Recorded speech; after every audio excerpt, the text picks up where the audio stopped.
Okay, so hi everyone. Welcome to today's session, which is how to write a great job advert. My name's Simon Brough. Normally, I'm joined by Vincent Lodi, but unfortunately, he couldn't join us today.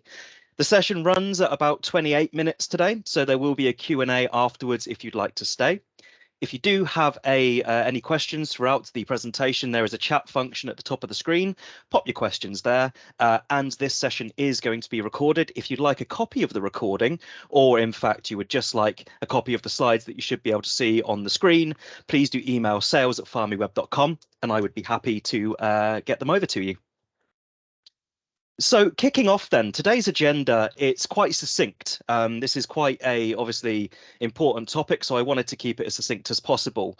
What we're going to cover today is what to include in your job adverts, what to avoid in job adverts, so common mistakes that people make, improving your job advert SEO, and how to avoid discrimination in your adverts. As I said, we should be able to get through this in about 28 minutes today. So let's get started. To start with, just a tiny bit about me. Some of you will already know me. Others, this is a completely new face, and I'm terribly sorry. I've been with PharmiWeb now for about 3.5 years, and in that time, I've had the pleasure of working with companies, big, small, recruitment companies, direct employers, a real mix. So when it comes to recruitment understanding, I've kind of got a very, very broad, rounded knowledge of what needs to be done. So let's get started then with what to include in our job postings. So there's a definition for a job posting just underneath here, which is basically stating that a job posting is actually a marketing tool, not a recruitment tool. So the aim of it is engaging people and hooking them in, outlining why the company is desirable and what the benefits are. So let's get started. The very first thing you need to do when you are writing a job advert is choose a very clear job title. This is really important and surprisingly something that a lot of people miss. It's important because it helps the candidate quickly decide whether the role is relevant, and it's also going to widen your reach on the search engines. So let's look at this job title that I've got just here. This is a process manager for production and manufacturing execution. So let's break this down a little bit, shall we? I know exactly what I'm going to be doing just by looking at that job title. Also, the keywords, process manager, production, manufacturing, execution. That's going to be really, really good when it comes to a job seeker actually searching for these kind of roles. Relevance and SEO are really, really good on this job title. The one thing that I would say this job title is missing potentially is a geography. So if this is a role that's set in particularly Germany, for example, I would add hyphen Germany, because then Germany will go down as another keyword as well. Then finally, when you're actually into the advert, you've got to put the most important information first. So the most engaging things we're talking about are what the opportunity is, what are the benefits to the job seeker, and also how is this job opportunity unique? And if they're hooked by this very, very basic but important information, they're going to read on. Now, one of the first things that you see when you click on a job advert is the salary, right? So where possible, we do recommend including a salary. If you can't include a salary, you should include a bracket if possible. Obviously, if you're a recruitment company, you might find this really hard to draw out of your clients, but by giving them these stats, maybe you might help. People that put competitive or negotiable on their salary are put off applying to these roles. 50% of candidates surveyed are less likely to apply for a role if the salary says competitive or negotiable. On the other side of things, jobs that do have a pay range in the advert, they generally experience a 27% higher application rate. And when you're looking at, quite a tight market, 27% is a huge amount to be missing out. So if you can put a salary range at least, so to give you an idea, on PharmiWeb, you can do ranges of £20,000, €20,000, $20,000. So you don't have to be incredibly succinct, but at least putting a range helps people understand what they can expect. If your salary genuinely isn't competitive, that's okay, because you just have to focus on the benefits package and then sell the role. Maybe the actual opportunity, the work you're doing, or the seniority are going to really resonate with the candidate. So don't be put off if you're not competitive. Speaking of benefits, some of the more popular benefits that we're seeing at the moment are things like flexibility. That doesn't just mean working from home. That means being able to be choosy about maybe your working hours, working around children, childcare. Maybe you're a designated carer for an older or disabled person. So flexibility in work-life balance. Subsidized travel and food are also very, very important because if you have a cafe on site and it's cheaper, than going to a cafe on your lunch, then candidates are going to be thinking about the piggy bank. So this kind of thing really stands out, and travel particularly is extortionate these days, particularly in the UK. So anything you can do to subsidize travel or even offer payment plans for annual tickets through the company goes down a treat. Health and well-being is another one. So things like life insurance, health insurance, well-being programs, mental health initiatives going through the organization are really important. And also progression, of course. We all know people, particularly the millennial generation, like to progress quickly. So offering them a very, very clear career path is very, very beneficial. Things that aren't benefits that we generally see on job adverts that really aren't benefits. If you're based in rural Wales, a parking space is not a benefit. If you're in a central capital city where parking is incredibly expensive, then yes, perhaps. But generally speaking, a parking space for your work building is not a benefit. Pensions also are a legal requirement. So that's not really a benefit either. Free fruit and coffee in the kitchen or office is kind of just an accepted standard at the moment. And saying the minimum legal annual leave is a benefit is not, unfortunately, a benefit.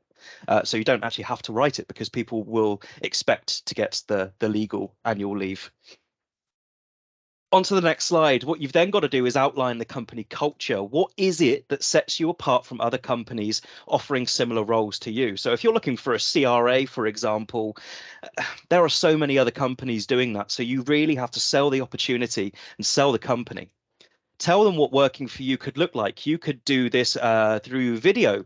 You can actually embed video links into job adverts, which is great because it is a call to action, which I'm going to cover later. And also, you want to highlight the key achievements, if you can, of the company and mention how you as a team, your culture got you there. Make the candidate really want to learn more and join the organization. The last thing you need to do is put a call to action in the job advert. So you need to make the candidates hungry to learn more. This could either be things like video links or sites to social media or your own careers page or even your employer branding off to the side somewhere. So this is why you don't need to overload the candidate with all the information about the jobs the minute that they open the advert, because you're going to send them somewhere else. I have a little system for writing job ads. It's called the 3 S's, and it's not the ones you're thinking about. It is short, sell, send. Keep it short, sell the role, send them somewhere else to apply. That's probably the easiest way to break it down. And on this note of sending them somewhere else, don't be afraid of auto reject messaging. We all know that we get irrelevant candidates applying for jobs. This is sometimes people trying their luck or just generally doing a blanket apply for everything that they see on that day. If you ask your job board provider to set up auto reject messaging for irrelevant candidates, they can do that. From a candidate's point of view, it's better to hear something than nothing at all, because they are something like 40% more likely to apply to you again in the future. So we don't want to turn anyone off at this point. So those are the key things that we need to involve in our job adverts. And I have an example of a great job advert and a not so great job advert later to show you all of these things in action. Now, very quickly, let's touch on things to avoid in our job adverts. And some of these are a lot more common than you'd think. So if your advert contains any of these things, I would go ahead and revise it. So the first one is unnecessary requirements. We see so many job adverts with the same requirements on them. I need a hardworking, self-motivated team player. And these are listed requirements. You don't need to put that. The job market is tight enough as it is. People applying for the kind of roles that we advertise know that they need to be these things to stand head and shoulders above other candidates. Too many words is the other one. So Job adverts that are between 1 and 300 words experience an 8.4% higher application rate.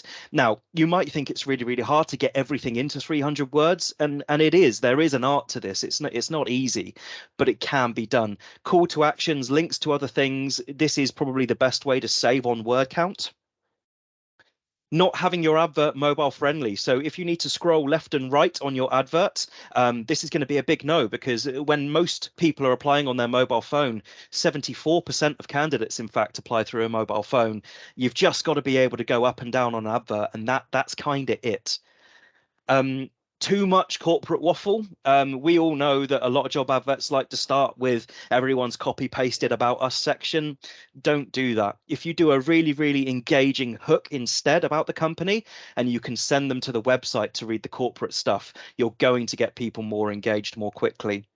And finally, job advert buzzwords and terms. We're all guilty of using the following term: exciting opportunity. Well, when there's 8,000 exciting opportunities, just how exciting is it? We need to think of more creative language instead. And if you're a recruitment company, most of your job adverts start with the words "our client." I mean, it's standard, but why don't you say something better about your client? Our exclusive biotech Silicon Valley client, something to describe them and maybe excite the candidate a little bit more. These are the biggest things that I would look at revising. So how to improve your SEO. So now we've got a really, really good bones of a job advert. Let's have a look at how we can improve the SEO and actually get this job advert seen by more people, because the quality's there. Now we need to get the reach. So what we need to do is make our job title search friendly. What I mean by that is we need to steer clear of really overly technical jargon that people won't be searching for. So if you have a really, really specific job title that no one's actually going to type in, try and find maybe the category it falls under and use that term instead. If you're using abbreviations, make sure to include the full title of the job role too. So the common one again is Clinical Research Associate, or CRA. If you're writing a job advert, this is how it should look: Clinical Research Associate, brackets, CRA.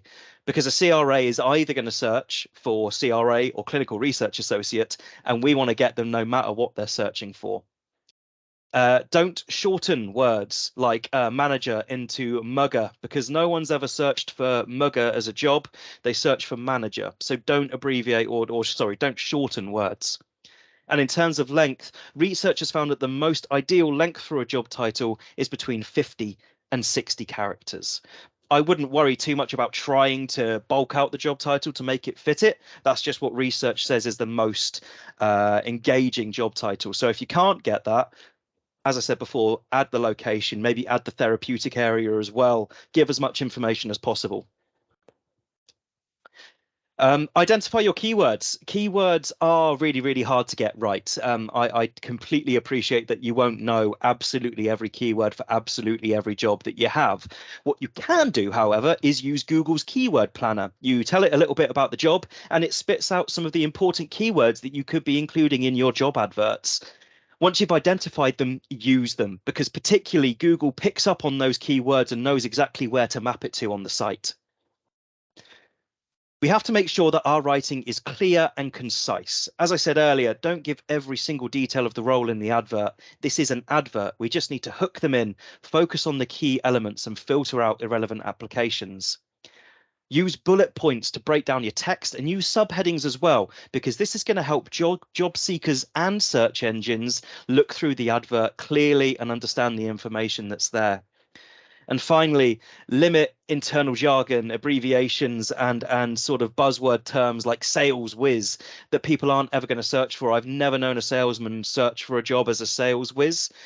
So there's no point including it as a keyword, because no one's going to be looking for it. The job title is enough. The opening paragraph is the first thing that people are going to see just after the job title, the salary, the close date of the job. So we need to really think about what we're going to include in there and how we're going to sell the role. So there's an example of one here is join our innovative medical communications agency and be a key player in shaping our company culture and propelling us to the next level of our growth. So we already know what we're going to be doing here. We know who we're going to be working for. We know what the job entails. Now, a little bit about the person. We're seeking a CIPD credentialed HR professional with expertise in benefits, headcount management, employee wellness, and professional development. So I know the skill set as well. If you're passionate about making a meaningful impact and want to work with a forward-thinking team, then apply now and let's take the next step together. So that's a really, really nice, succinct opening statement. I know who I'm going to be working for. I know what they're looking for, and I know that I'm actually going to have a bit of sway here as a HR leader. So their call to action is apply now and let's go together. They're already bringing you in as part of the team. So this is your elevator pitch. You know, it doesn't need to be too waffly. It doesn't need to be a list of bullet points. It just needs to be a nice, clear, concise opening paragraph without stuffing too many keywords in it. Including a company description. So you need to get aside a bit about what the company is in the job advert. So things like who you are, what you do, the environment you offer, the sectors that you operate in are really important because, again, you're going to filter out irrelevant applications and people are going to want to work for you when they understand what kind of work you do. So if you just say, oh, yes, my company transforms the lives of people across the globe, as nice as it sounds, it doesn't actually tell job seekers what you do because you could be Ocado, for example. They don't know that you're a pharmaceutical company. So you need to be very, very clear. You know, our bioscience, our biopharmaceutical company actively changes the lives of diabetics worldwide. Be really specific about what it is that you do. Now that you've got your job and you've got your SEO right, you need to make sure you're putting your adverts in the right places. One thing that I always see that people don't do is put the job on their own website. Instead, they just go straight to LinkedIn or to a job board. Always, if you can, put the job on your own website because that's where all of your information is. And when candidates are looking for a job and they want to learn more about you, they're going to your website, not to your LinkedIn page. So make sure your jobs are there. Of course, LinkedIn is the biggest social media site, particularly when it comes to a professional network. So if you can, advertise the jobs there too, because it is very well trafficked and people will see it. Also, it's good to have a good mix of generic and niche job boards too. So things like Indeed, Monster, more Central Europe, the Total Jobs, great generic job boards, which just have jobs across all sectors. It's good to have a presence there, but then also your niche job boards too. Things like PharmiWeb, where we just specifically service the life science sector. It's good to make sure that you have jobs there as well. And finally, other social media channels. You need to make sure your jobs are where your candidates are going to be. So if you're looking for things like, graduates, for example, you want to make sure that maybe you're on things like Instagram and TikTok. You want to make sure you've got your adverts on Facebook. People will come to you if they're looking actively for your opportunities. We're moving on now to how to avoid discrimination in adverts. We're going to cover various levels of discrimination and talk about the outdated language and what we can replace it with, because this looking to drive applications at the moment, we need to make sure we're being inclusive with our language. So the first and foremost is sex discrimination. We need to start steering clear of any gender-specific language and keep things neutral instead. The first one is salesman that we always see. We want to use the term salesperson instead. So we need to make sure that we're just keeping everything as neutral as possible throughout the advert as well. So instead of saying he, she will be required to do this, let's stick with things like they, the candidate, applicants will be expected. This way, we're keeping everything incredibly gender neutral. We're not stating any biases at all. There are, of course, some roles, particularly within life science, that do need people of a specific gender. And if that is the case, this needs to be listed as a genuine occupational requirement rather than a preference. You can't discriminate when it is a requirement, but you can if you're putting a preference ahead. Next up is age discrimination. There are two sides to this: age and youth and elderly. So let's look at the terms here. We don't ever want to imply a preference for a specific age group, so we've got to keep things neutral again. So the following words here are commonly associated with preference for a younger candidate. These are words like youthful, or recent graduates. It's worth noting here that there are lots of people that call for people through graduate schemes. That's absolutely fine, but asking specifically for a recent graduate is not. Energetic and lively and digital native is my favorites. That's not a term I'd actually heard before, but apparently it is quite common. So these things do suggest a preference for a younger candidate. And on the flip side of that, these other words are used to display a preference for an older candidate. Mature, experienced, a veteran of their field, and X years of experience. The years of experience one is one that always annoys people because it is nice to have the most experienced person that we can. But what we need to do instead, if we can, is imply that skills tests are mandatory, because if then someone doesn't feel that they are experienced enough for the role, they are less likely to apply. They probably aren't experienced enough. So if you can make that change, I do advise it. Although each of these words isn't always synonymous with discrimination, it's better to be neutral in this instance.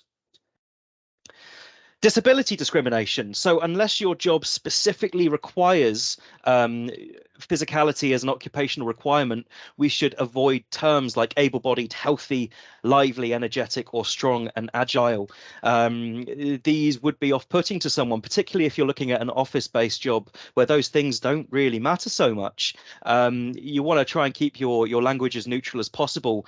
And I appreciate that there's quite a lot to take in through all of this. So if you want to get started creating a good, accessible job advert, the British Dyslexia Association have included a style guide here, which gives advice on things like fonts, colors, structures, layouts, writing styles, words, and more. If you get the slides after this, you'll be able to click through to the link embedded there and see what this guide's all about.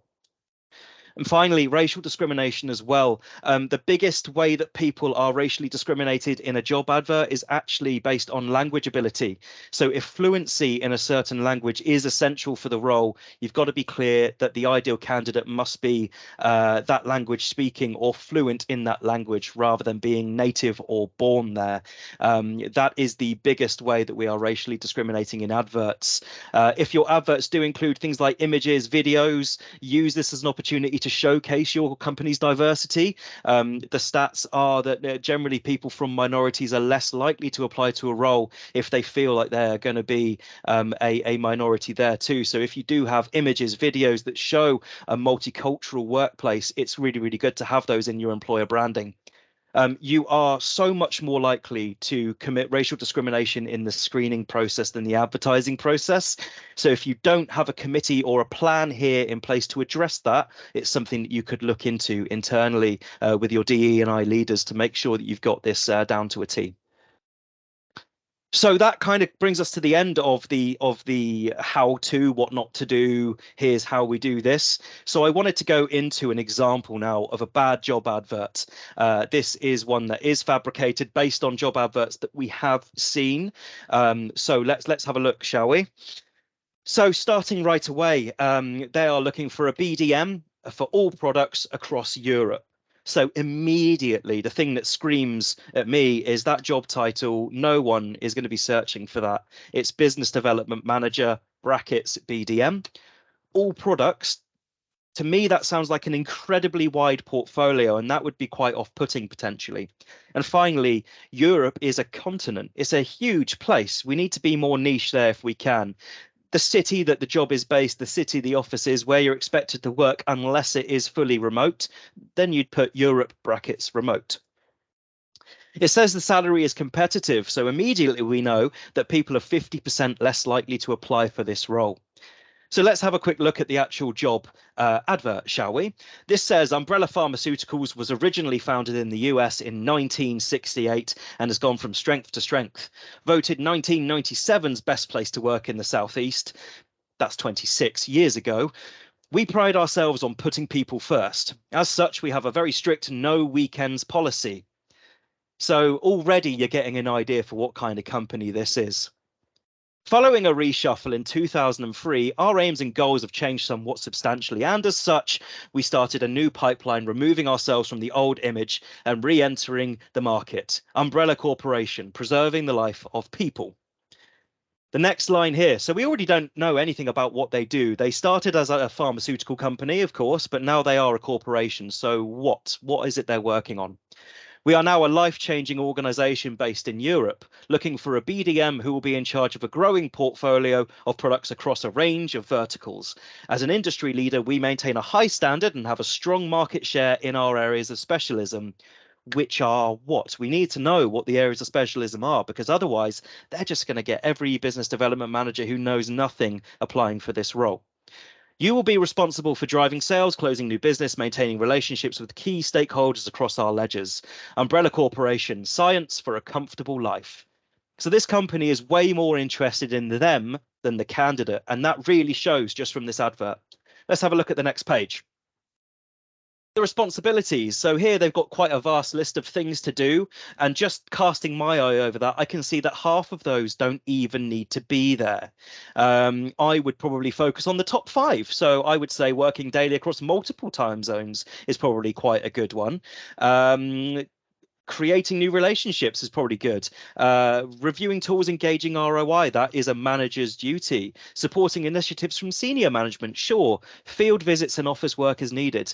Those are probably the key ones. The rest, support the BD team, drive sales to hit targets. Of course, those are a business development manager's jobs. We don't need to say it. The requirements also, again, a very, very extensive list. And looking at that, half of those, again, we know don't even need to be there. A team player, a motivated self-starter, a hard worker. Of course, you're looking for a salesperson.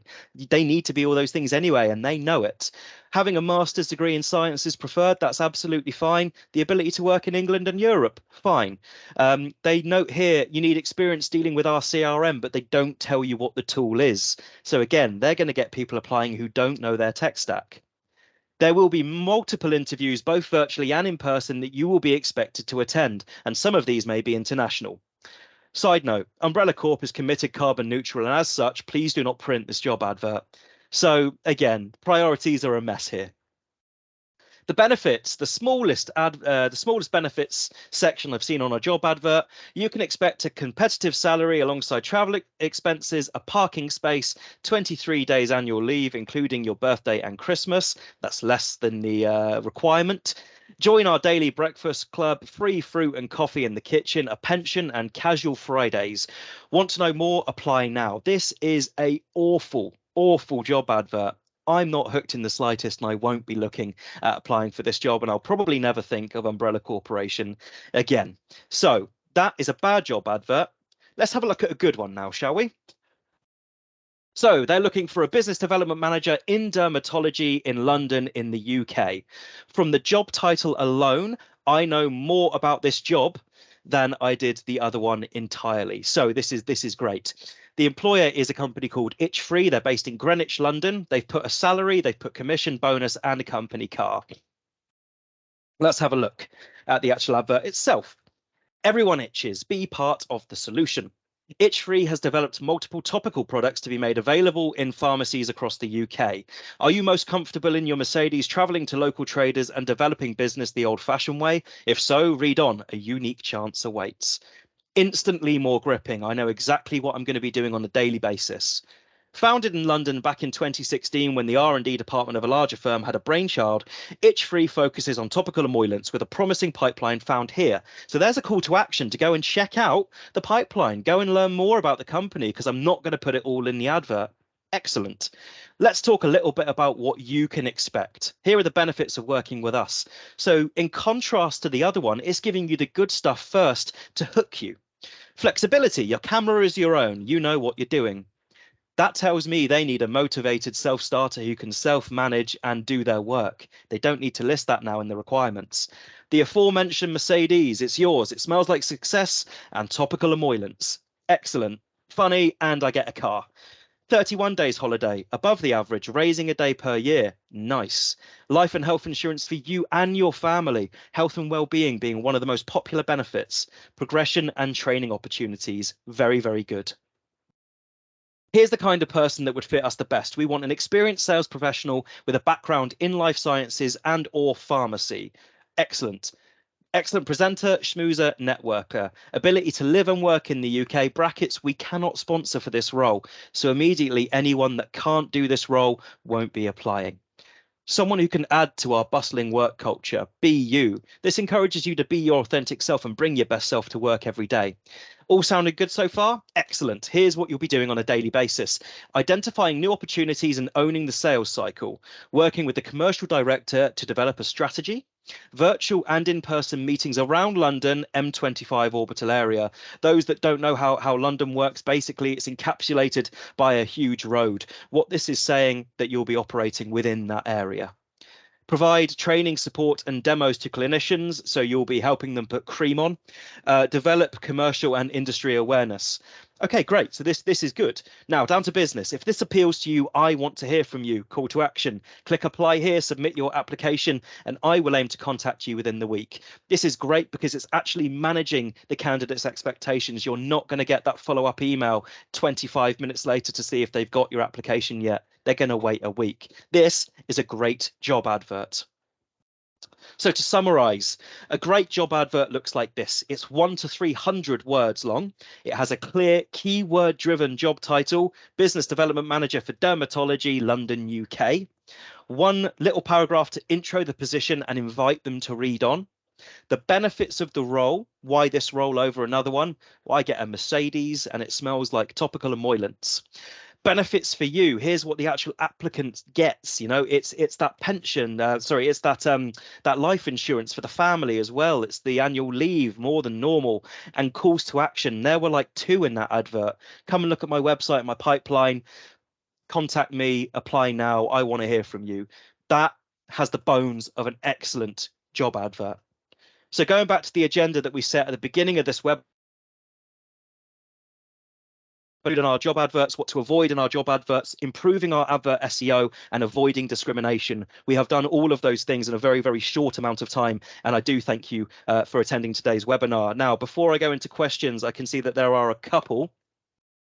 I have an offer for you. If you are currently a customer of PharmiWeb, I want to see your excellent newly written job adverts.